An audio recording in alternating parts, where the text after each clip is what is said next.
एक सरकार ने आपको मेडिकल कॉलेज दे दिया, लेकिन ये समाज की जिम्मेदारी होती है, दूसरी पार्टी की जिम्मेदारी है। आप वोट के लिए बात करते हो, काशीराम की, बाबा साहब की बात करते हो, आपको वोट चाहिए SC ST को, सदियों से आपने 70 साल से आपने वोट लिया है।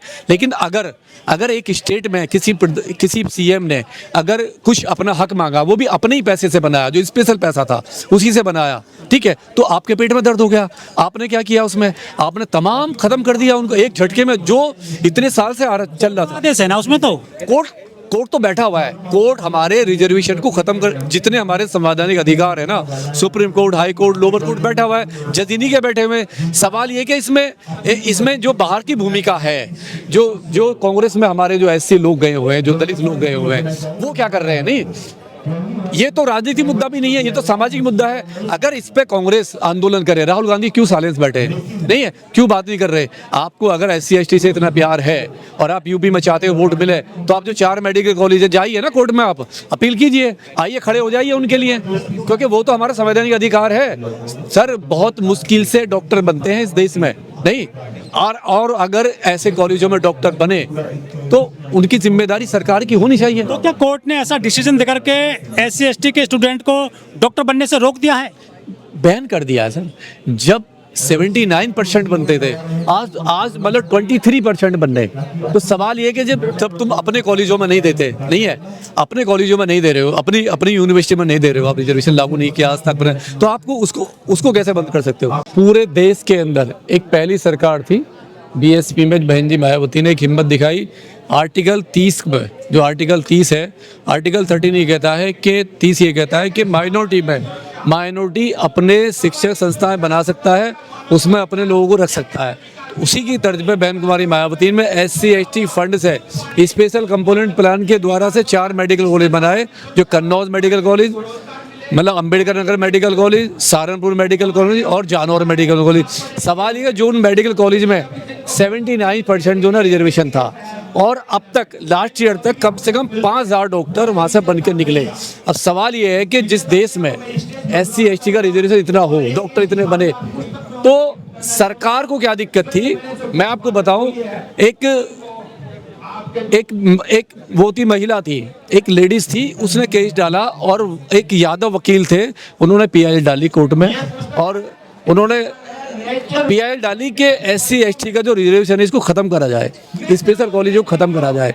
और उस टाइम पे तमाम जो सामाजिक संगठन है, तमाम पार्टियां हैं, यानी चाहे वो समाजवादी पार्टी हो, चाहे कांग्रेस पार्टी हो, उन पार्टियों ने एक आंखों पर पट्टी बांध ली गई, और जो समाज बड़ी मुश्किल से डॉक्टर बनना था, उसको एक झटके में खत्म कर दिया हाई कोर्ट ने। सवाल ये कि आर्टिकल जो 30 है, जो संविधान में 30 है, उसमें साफ लिखा हुआ है कि आप उसमें 50% रख सकते हो, लेकिन चाहे जामिया हो, इस्लामिया हो, चाहे अपना सेंट स्टीफन हो, चाहे वो AMU हो, इनमें कहीं भी SC ST OBC को रिजर्वेशन नहीं है, एक सीट भी नहीं है। क्या ये भारतीय संविधान से अलग है?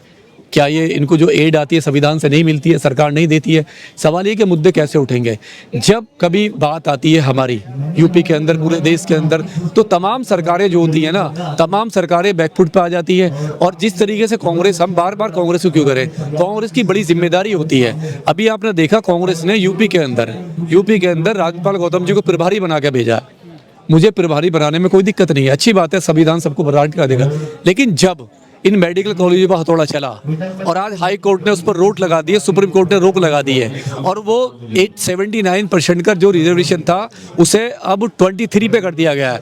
तो क्या राज्यपाल गौतम को या तमाम कांग्रेस को क्या संविधान की रक्षा नहीं करनी चाहिए? नहीं, अगर वो समाज के लिए गए हैं, आप SC ST के लिए, OBC के लिए गए हैं, तो उसमें आगे आना चाहिए उनको। नहीं, BSP वाले आगे क्यों नहीं आ रहे हैं इसमें, जिन्होंने ये स्थापित किए थे ऐसे कॉलेज? देखिए, BSP वाले आ रहे हैं, कोर्ट में भी गए BSP वाले। सवाल एक और है कि कांग्रेस ने कभी भी किसी का भला नहीं करा, OBC के साथ भी नहीं रहा कांग्रेस, OBC के साथ भी नहीं रहा कांग्रेस कभी भी।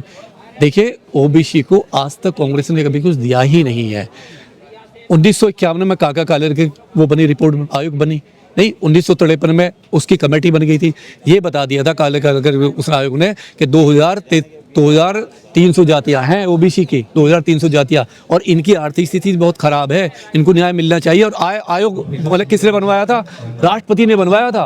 उस आयोग को जब उसकी रिपोर्ट आई तो आखिर इसने, तुम्हारे नेहरू ने कचरे की डब्बे में डाल दिया गया था सर। और मंडल कमीशन कब बना? 1980 में, जब गैर कांग्रेस सरकार थी। और जब मंडल कमीशन की रिपोर्ट आई, राजीव गांधी ने उसको डाल दिया कचरे के डब्बे में। और जब 1990 में जब वीपी सिंह की सरकार आई और मंडल कमीशन लागू हुआ, राजीव गांधी ने पार्लियामेंट में 2 घंटे 45 मिनट विरोध किया है, केवल ओबीसी के लिए, कि ओबीसी को डॉक्टर, इंजीनियर, वकील, एडवोकेट बनने से रोकने के लिए। और कहते हैं कि इससे देश बर्बाद हो जाएगा। सवाल ये कि अगर ओबीसी को, SC ST को कुछ भी मिला है ना इस देश में, तो जब मिला है जब वो गैर कांग्रेस सरकार आई है। तो सवाल है आज ये कैसे कह सकते हैं हम कि हम मतलब ओबीसी के हितैषी हैं? नहीं, सवाल ये कि आपने जो शाहबानो केस में आप तो जितना दोषी कांग्रेस उतना दोषी तो बीजेपी। फिर सबसे ज्यादा दोषी नहीं, कांग्रेस का ज्यादा दोष है। कांग्रेस ने जिस तरह आज जो स्थिति है ना देश में, आज ये बच्चे परेशान हैं पूरे, चाहे वो किसान है, आदिवासी महिलाएं हैं, बेरोजगार हैं, पेपर लीक आउट हो रहे हैं, उसका जिम्मेदार कौन है? ना बीजेपी आती ना ये होता। साहबानों को खुश करने के लिए, साहबानों के इसमें खुश करने के लिए नेहरू ने पार्लियामेंट मतलब संविधान में संशोधन किया, शाहबानों को खुश किया, मुस्लिमों को खुश किया। अब आरएसएस को खुश करने के लिए, ब्राह्मणों को खुश करने के लिए, हिंदुओं को खुश करने के लिए क्या किया राजीव गांधी ने? बाबरी मस्जिद के ताले खुलवाए। नहीं है तो ये तो सारे बीज आज जो आज बीजेपी जो आई है ना, जिस रास्ते से आई है वो धर्म के रास्ते से आई है। लेकिन उत्तर प्रदेश में बहुत सारे रिजर्वेशन के चुने जाते हैं विधायक हैं, और यहाँ पर वो भी हैं, सांसद भी हैं, करीब 17 सांसद हैं उत्तर प्रदेश में। वो इस मुद्दे को क्यों उठा रहे हैं? क्यों उठाएंगे? देखिए वो बेवकूफ़ बना रहे, वो केवल बेवकूफ़ बनाते हैं। वो बाकी तमाम मुद्दे उठाएंगे, धर्म का मुद्दा उठाएंगे, मस्जिद का मुद्दा उठाएंगे, नहीं आपके लिंची का मुद्दा उठाएंगे, नहीं जहां आपका फायदा होगा वहां उठाएंगे। लेकिन जब इन 4 मेडिकल कॉलेज की बात आती है ना, मैं कहता हूं एक मेडिकल कॉलेज बनाने के लिए बहुत वो होता है। और ये पहली सरकार थी बहुजनों की जिसने की हिम्मत की और 4 मेडिकल कॉलेज SC ST पैसे से बनाए और उसका लाभ भी मिला। 5-6 हजार डॉक्टर बन के निकले। तो सवाल ये कि अगर इस मुद्दे को चाहे चंद्रशेखर हो क्यों नहीं उठा रहे? मैं तो आपके चैनल के माध्यम से जिम्मेदारी से कह रहा हूँ, जितने हमारे SC ST के लीडर हैं जो राजनीति कर रहे हैं, नहीं है आप इस मुद्दे को उठाइए ना।